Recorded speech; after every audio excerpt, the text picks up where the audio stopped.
Tuesday, April 28th, 2026.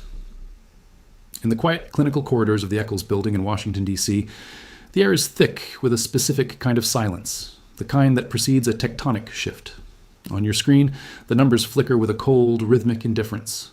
Silver is trading at $73.11 per ounce. Gold is hovering at $4,195.40. To the casual observer, these are merely high watermarks in a long-running commodity bull market. But to those who understand the structural architecture of global finance, these numbers are not a peak. They are a warning. They are the visible tension of a coiled spring held down by a failing macro narrative and a geopolitical crisis that has rewritten the rules of the energy trade.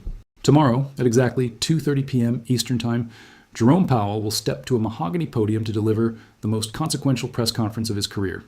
In less than 24 hours, the Federal Reserve will release its third interest rate decision of 2026. According to the CME FedWatch tool, the probability of a rate hold is a statistical certainty, 100%. Polymarket's prediction data follows suit at 99.9%. In a world of volatile variables, the what of tomorrow's meeting is already a known constant. And yet, the market is vibrating with a level of anxiety usually reserved for the brink of a systemic collapse. Why does a predetermined decision carry more weight than any FOMC meeting in recent memory? Because for the first time in the history of the modern Federal Reserve, the what is irrelevant.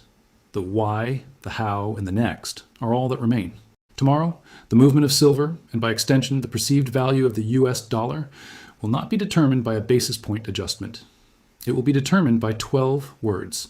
12 words that Jerome Powell will pluck from the English language to describe the Fed's next move. The difference between those words being arranged in one sequence versus another is a $4 swing in the price of silver. That is not a theoretical model. That is a mechanical certainty dictated by the current structure of institutional positioning. But there is a deeper, more unsettling layer to this drama. Tomorrow is not just a policy meeting. It is a collision of two eras.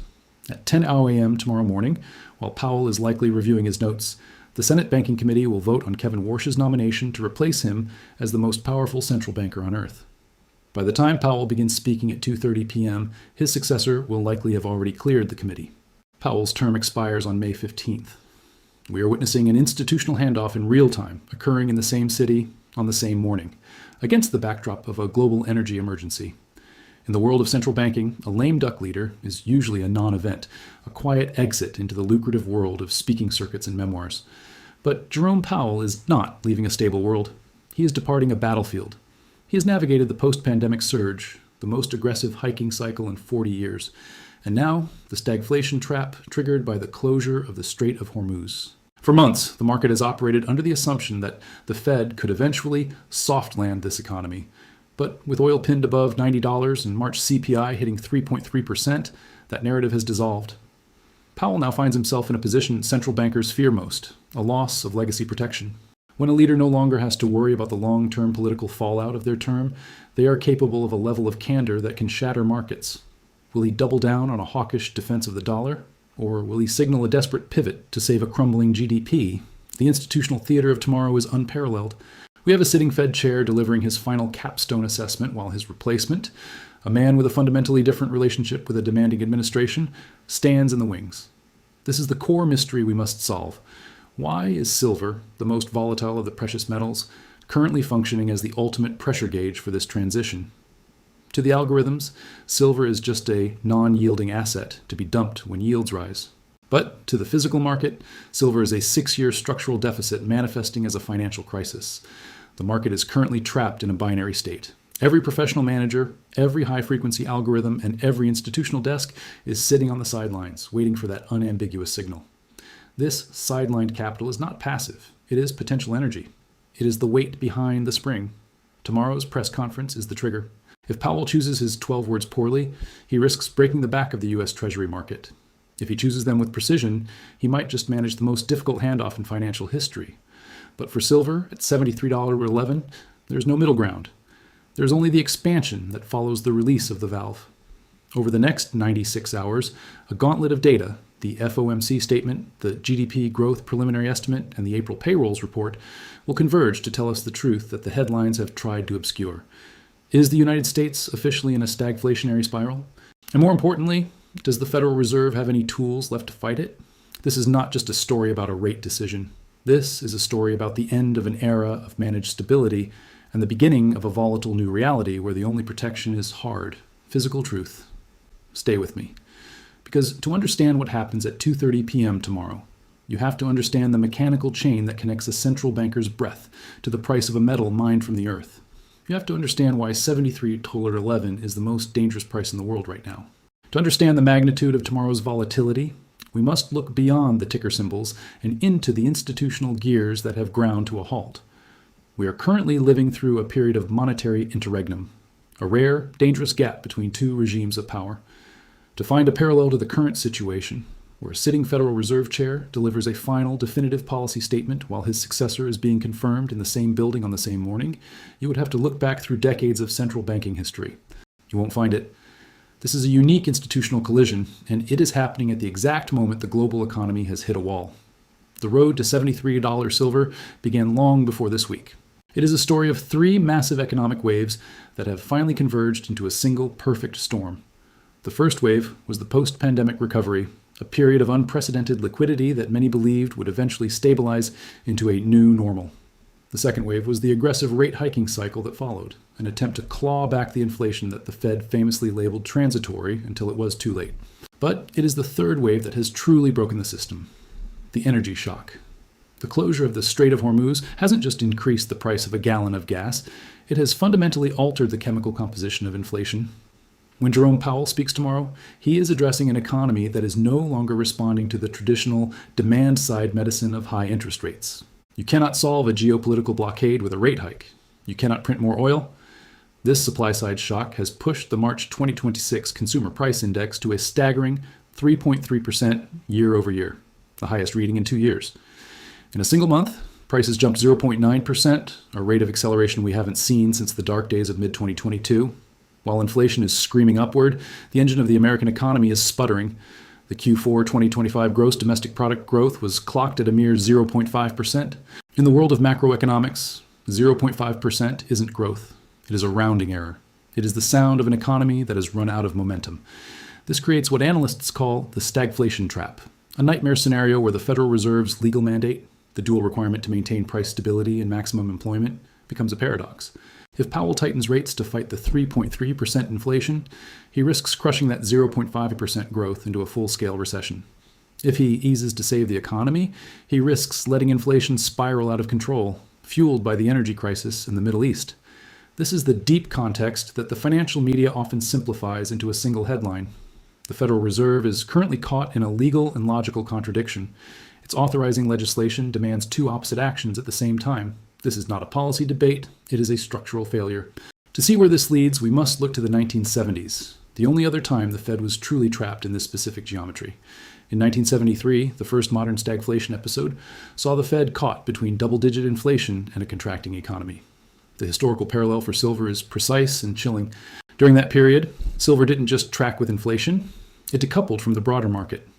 As the Fed lost its credibility as an inflation fighter, because it was too afraid to raise rates into a recession, silver doubled in price within a single year. It moved from $3 to $6 because it became the only escape hatch for capital that realized the central bank was paralyzed. Today, we are seeing the 2026 version of that paralysis. The market is pricing in a hold tomorrow, not because they believe the job is done, but because they know Powell has no moves left on the board. He is a grandmaster in a Zugzwang position, a state in chess where every possible move makes his position worse. Compounding this tension is the presence of Kevin Warsh. His nomination isn't just a change in personnel, it is a change in philosophy. Warsh is perceived as a figure who might be more responsive to an administration demanding rate cuts, a pro-growth chair who might be willing to tolerate higher inflation to keep the economy from sliding into the abyss. This creates an incredible psychological tension for Powell's final act. Does he spend his final 18 hours at the helm fortifying his legacy as a hard money inflation fighter, or does he clear the path for the incoming regime by acknowledging that the higher for longer era is dead? This is why silver at $73 is so fragile. It is being held down by the sheer weight of a strong US dollar and elevated bond yields, which currently stand near 4.3%. For years, the paper shield, the financial contracts and high-frequency algorithms, has kept silver suppressed by treating it as a simple inverse of the dollar. But underneath that shield, the physical reality is starting to bleed through. When you look at the 3.3% CPI against the 0.5% GDP, you realize that the real yield, the return you get after inflation, is vanishing. We are standing at the end of a long experimental era of monetary policy. The deep context of tomorrow's meeting is the realization that the era of central bank omnipotence is over. Powell is not just handing over a set of keys to Kevin Warsh, he is handing over a house that is currently on fire with no water left in the tanks. The $73 price tag on silver is the market's last attempt to price this crisis within the old framework. But, as the 1970s taught us, when the Fed is trapped between two impossible mandates, the old frameworks don't just bend, they break. To understand the price of silver, you must first stop looking at silver. You must look at the machine that prices it. In the modern financial era, the price of any asset is not a consensus of human value. It is the output of a high-frequency transmission chain, a series of digital synapses that fire across the globe in milliseconds. Tomorrow at 2 p.m., that chain will be activated. But if you want to survive the volatility, you need to understand the mechanical lag between the word and the reality. The transmission chain for silver is a specific four-step sequence. It begins with the Federal Reserve's communication. From there, the bond market reprices the expected path of future interest rates. This immediately shifts the US dollar index, or DXY, as the yield differential between American treasuries and the rest of the world fluctuates. Only then does silver get its turn. Because silver pays no dividend and offers no yield, its value is essentially the inverse of the cost of holding it. When real interest rates, bond yields adjusted for inflation, rise, the opportunity cost of holding silver increases and the price drops. When yields fall, the metal is liberated. However, these steps are not synchronized. The bond market reacts in seconds. The dollar adjusts within minutes. But silver, particularly the physical layer that sits atop the paper futures market, can take hours or even days to find its true equilibrium. This time lag creates a phenomenon known as the algorithmic fake move.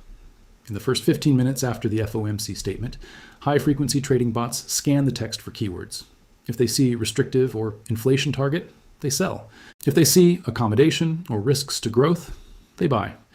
This initial move is often a trap. It is a reaction to keyword detection, not an analysis of policy. The real directional signal only materializes once the human managers, the ones who trade on analysis rather than speed, absorb the full nuance of the press conference. In November 2023, silver was trading at $23 before a dovish signal from Powell. It didn't explode in 15 minutes. It climbed 10% over the following week as the bond market's repricing was slowly digested by global physical dealers. If you trade the first 15 minutes tomorrow, you aren't investing. You are playing a game against a machine designed to take your money. But the most critical mechanical component of tomorrow's meeting isn't the prepared statement. It is a single answer to a single question. At some point during the Q&A, a reporter will ask Powell whether the current 3.3% inflation is supply-driven or demand-driven. This is the hinge point for the entire silver market. If Powell labels the inflation as supply-driven, he is acknowledging that the 0.9% monthly spike is a direct result of the Strait of Hormuz closure. This is a dovish signal. Why? Because the Federal Reserve cannot produce oil. Interest rate hikes are a blunt instrument designed to curb consumer spending. They have no power over a geopolitical naval blockade. A supply-side acknowledgement suggests that the Fed's current rates are artificially high and will be cut the moment the energy shock eases. Conversely, if Powell claims inflation is demand-driven, he is signaling a hawkish permanence. He is saying that despite the 0.5% GDP growth, Americans are still spending too much, and rates must stay elevated indefinitely to break the spine of the economy. This answer would be the hammer that tests the $72 support level for the fourth time in 3 weeks. The market currently sits in a state of pre-event compression. For the past 2 weeks, silver has been trading in a tight $72 to $78 range, with intraday volatility steadily declining. This is a result of institutional risk parameters. Professional fund managers do not build large positions before a binary event like a Fed meeting. It violates their fiduciary duty. They hedge, they move to the sidelines, and they wait. This has left the silver market structurally underpositioned. The open interest in COMEX futures remains well below the highs of January 2026, when silver touched $121. The speculators who were long during that crash have been liquidated. The weak hands are gone. What remains is a market with massive potential energy. When the 12 words are spoken tomorrow and the direction becomes unambiguous, all of that sidelined institutional capital will not return gradually. It will return all at once. Because the silver market is minuscule compared to the trillions flowing through bonds and equities, this re-entry creates a mechanical overshoot. The price move tomorrow won't just be a reflection of the Fed's policy, it will be a reflection of the capital flow relative to the market's shallow depth. This is why FOMC days in silver produce moves that are fundamentally disproportionate to the news itself. Tomorrow isn't just about the dollar. It is about the sudden release of a market that has been holding its breath for 14 days. The spring is coiled. The transmission chain is primed. All that's left is the trigger. While the digital transmission chain in New York and London hums with the sound of algorithms, a much older and more visceral reality is beginning to tear through the fabric of the global financial system. To understand the ripple effect of tomorrow's meeting, we must look away from the screens and toward the vaults. There is a quiet war being fought between the paper price, the one Jerome Powell's language influences, and the physical reality, the one dictated by geology, industry, and geopolitical survival. For 6 consecutive years, the global silver market has operated under a structural supply deficit. 8 days ago, the Silver Institute confirmed that 2026 will be the 6th year in this unbroken chain of scarcity. The shortfall is projected at 46.3 million ounces. To visualize the scale of that deficit, consider that it exceeds the entire annual output of the United States, Canada, and Australia combined. This metal simply does not exist in the current production pipeline. For half a decade, the market has filled this gap by drawing down on existing stockpiles, but those reserves are no longer deep. They are echoing. The most aggressive actor in this scramble for physical metal is not a hedge fund or a speculative trader. It is a nation-state. In March 2026, China's silver imports surged 173% above the 10-year seasonal average. This is not a standard commercial fluctuation. It is a strategic hoarding maneuver. As the world's largest industrial consumer of silver, essential for everything from the green energy transition to high-end defense electronics, China has recognized that the paper shield, managed by the West, is a temporary illusion. By vacuuming up physical metal at $73, they are effectively shorting the Federal Reserve's ability to maintain the dollar's purchasing power. This creates a massive geopolitical imbalance.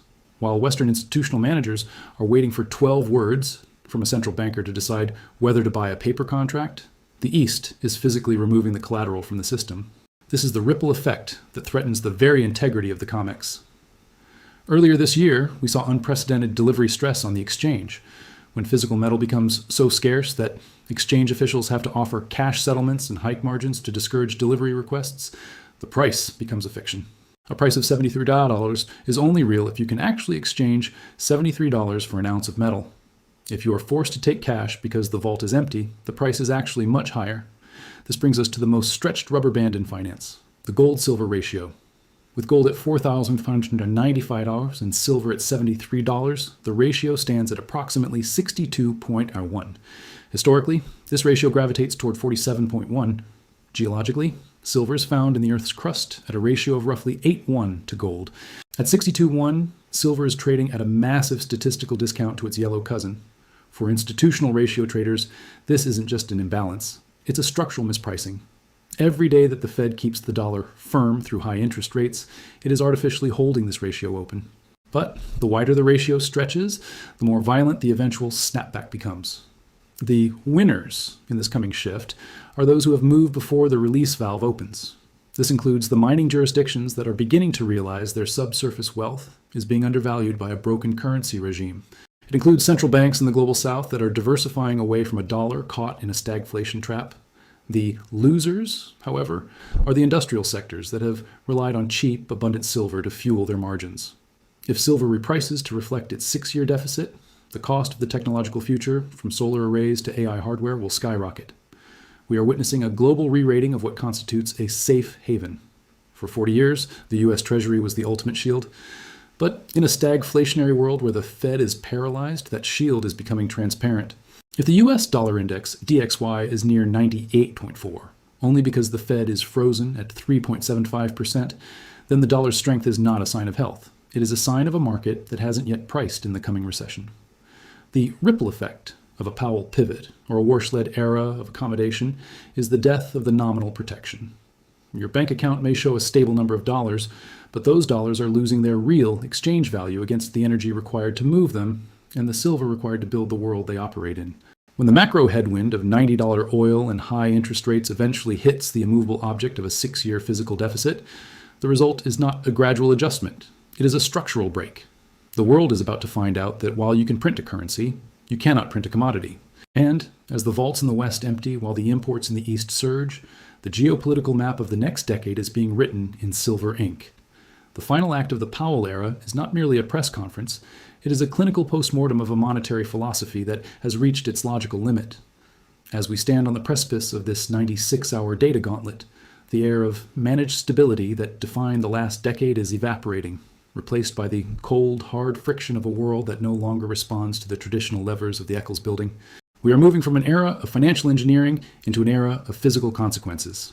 Tomorrow afternoon, the release valve on the silver market will open, and the direction it takes will be dictated by which of three potential futures Jerome Powell chooses to narrate. In the first scenario, the inflation-first response, Powell chooses to go down with the ship of orthodoxy.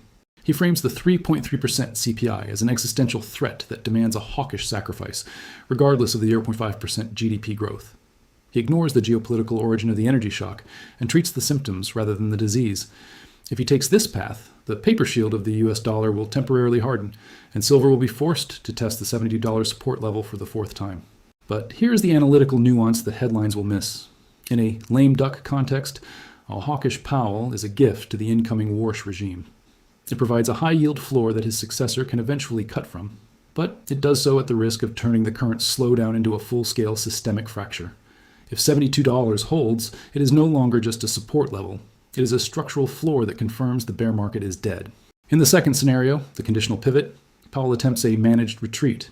He acknowledges the stagflation trap by name, if not by label, admitting that interest rates cannot produce oil or clear the Strait of Hormuz. By introducing conditionality, the promise that the Fed will step back if energy prices normalize, he effectively admits that the Fed is no longer the primary driver of the economy. Geopolitics is. This is the scenario that releases the spring. As the higher for longer narrative dissolves into a conditional pause, the $4 mechanical swing to the upside becomes a reality. Silver moves toward $70, then $80, as the market realizes the Fed's teeth have been pulled by the reality of 0.5% growth. But it is the third scenario, the institutional legacy moment, that carries the highest volatility and the most profound philosophical weight. This is the black swan of candor. With Kevin Warsh already cleared by the committee, Powell is a man with nothing left to lose and a legacy to define. If he uses his final minutes at the podium to speak the unspoken, to acknowledge the institutional errors of the 2021-2023 inflation surge, or to warn about the eroding independence of the Fed under political pressure, he will trigger a trust shock. In this scenario, gold and silver decouple from the dollar entirely. They cease to be commodities and become refugee assets. If the market perceives that the central bank is losing its grip on the steering wheel, a move toward $85 or $90 silver isn't just possible. It becomes a mathematical inevitability as capital flees the uncertainty of the paper regime. However, the Fed is only the first chapter of this week's story. On April 30th, the preliminary GDP estimate for Q1 2026 will drop. If that number comes in below zero, the stagflation trap is no longer an analyst's theory. It is a confirmed government record. It would mark 2 consecutive quarters of contraction paired with rising inflation. This is the moment the soft landing myth is buried. When you combine a contracting economy with a 3.3% CPI and a 46.3 million ounce silver deficit, you're looking at a fundamental breakdown of the post-1971 monetary order. The final verdict is this: silver at $73.11 is a referendum on the credibility of the Federal Reserve. For 6 years, the physical market has been screaming that the world is running out of metal, while the paper market has used the strong dollar as a silencer. But silencers only work if the gun doesn't explode. With the gold-silver ratio at 62:1 and China importing metal at 173% of its seasonal norm, the East has already made its bet. They are betting that the Western central banking model is trapped between an unpayable debt and an uncontrollable inflation. Jerome Powell's final 12 words will not create the silver rally, nor will they cause its permanent decline. They will simply be the catalyst that allows the market to recognize what is already true. The compressed spring is a metaphor for the truth being held down by a narrative. Tomorrow, the narrative ends. As we watch the clocks tick toward 2:30 p.m. Eastern, remember that the most dangerous thing in finance is not a falling price, but a broken signal. If the Fed can no longer fight inflation without destroying the economy, then the dollar is no longer a store of value. It is a medium of transition. And in that transition, the things that cannot be printed, the silver in the vaults, the oil in the tankers, and the gold in the earth, will reclaim their throne as the only ultimate arbiters of wealth. Position yourselves not for the move you want, but for the reality that is. The 96-hour gauntlet has begun. The release valve is turning. And for the first time in Jerome Powell's career, the most powerful man in the world is no longer the one behind the podium, but the physical reality that is finally catching up to him. This is the end of the Powell era. It is the beginning of the era of consequences. Read the signal, ignore the noise, and watch the 12 words. The spring is about to uncoil.